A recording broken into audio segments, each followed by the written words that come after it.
Nous allons donc procéder à la réalisation de notre TP.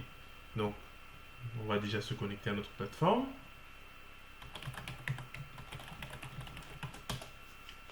Voilà, on accepte.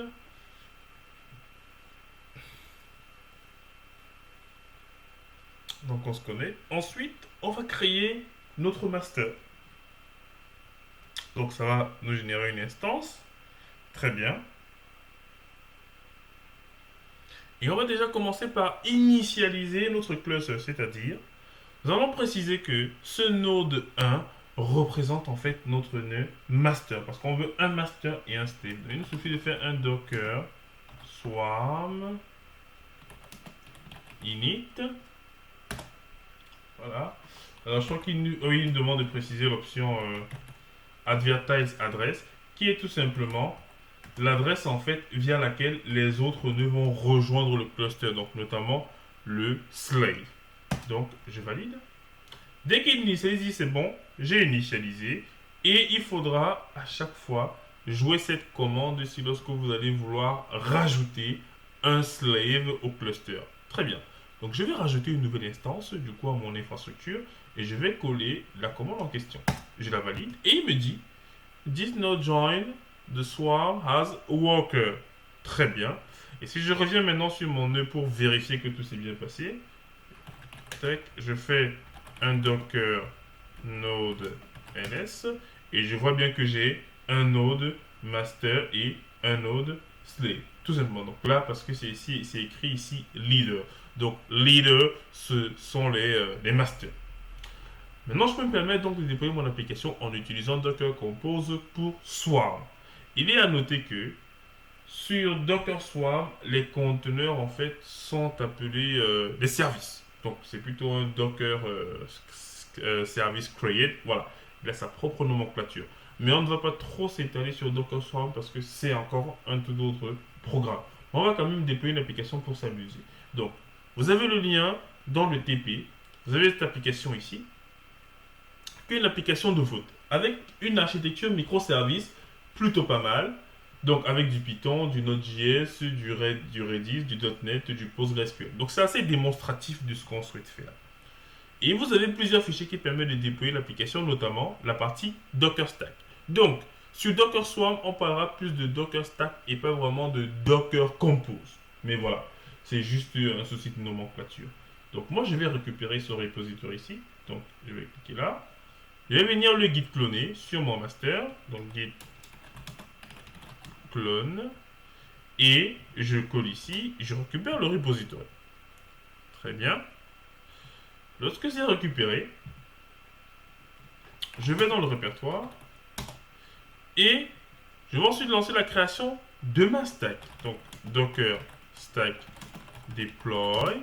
Ensuite, je vais préciser le fichier que je veux utiliser. Donc ce sera en fait docker stack.yaml. Voilà. Et je vais préciser donc le nom de ma stack. Donc, comment est-ce que ça va être affiché lorsque je vais vouloir lister mes différentes stacks. Et du coup, je précise cela. Et donc là, il crée le réseau, il crée ce qu'il va bien, il crée les conteneurs, il crée plein de choses. Et pour savoir exactement ce qu'il crée, on va aller dans le fichier que je viens de lancer pour essayer de décrypter plus ou moins ce qui vient d'être déployé là. Donc, on a la section service, on utilise la version 3. OK. On a Redis qui utilise l'image de Redis Alpine.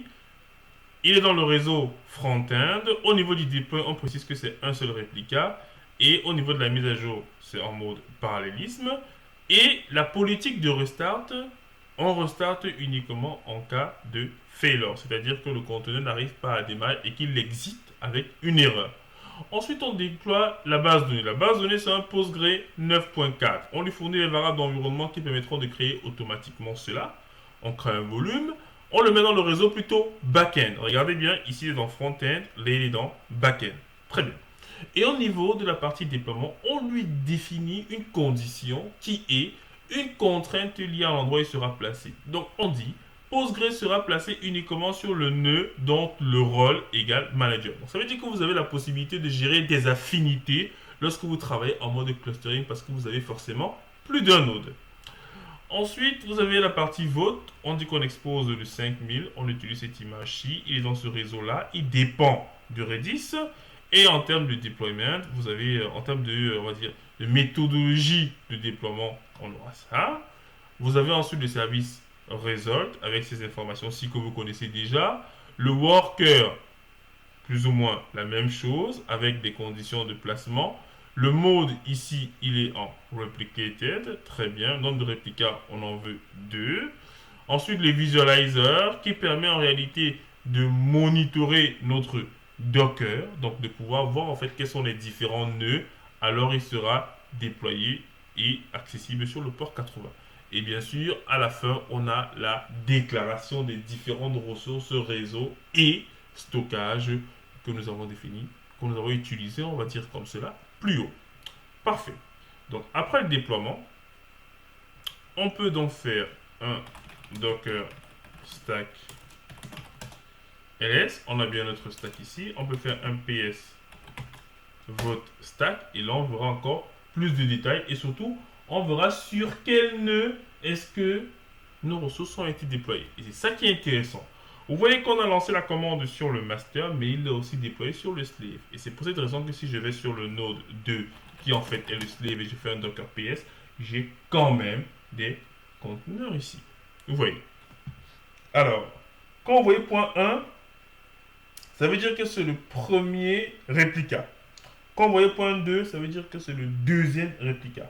Et tous les services dont on avait la marque contrainte node égale à master, alors tous s'exécutent en fait sur le node master. On va essayer de consommer notre application. On nous a dit pour la partie vote, c'est quoi? Pour la partie vote, c'est 5000. Ok, on va aller voter. 5000. Voilà. Donc là, ce sont les résultats. 5000, c'est les résultats. Ok. Et la partie... Résultat donc 5000, 5001. Il faut que j'actualise bien. Voilà. Donc 5000, c'est bien le vote. Donc là, je vote pour les 4. Ensuite, si je veux voir les résultats, j'ouvre le 5001. Comme c'est écrit.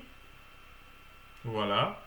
Et là, j'aurai les votes. Donc, n'hésitez pas à chaque fois en fait à actualiser en appuyant sur Mage pour que ça mette à jour le cache. Surtout si vous avez fait des tests avant.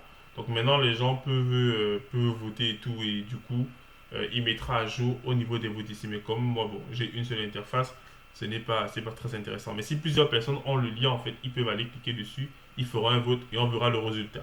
Et dernière chose qu'on n'a pas testé, c'est le visualizer. Donc le visualizer, c'est simplement un module qui permet de monitorer votre infrastructure. Et là, c'est le 80-80. Voilà. Tac. C'est simplement un visualizer qui me permet d'avoir tous mes nodes. Donc, un peu comme une interface d'administration de mon cluster. De mon cluster Swarm. On a le manager ici. On a le worker. Je vois la RAM de disponible sur chacun de ces nœuds. Je vois les conteneurs qui sont en train de tourner ainsi que leurs réplicas. Donc, nous souhaitons faire ici, nous souhaitions, pour parler correctement français, nous souhaitions tester Docker Swarm, voir un peu ce qu'il nous permet de faire, grosso modo, mais sans pour autant nous attarder. Donc, c'est un outil de clustering qui permettra de distribuer la charge, distribuer le trafic au sein de plusieurs serveurs, parce que depuis le début, nous travaillons sur un serveur. Et je vous dis à bientôt pour la prochaine vidéo.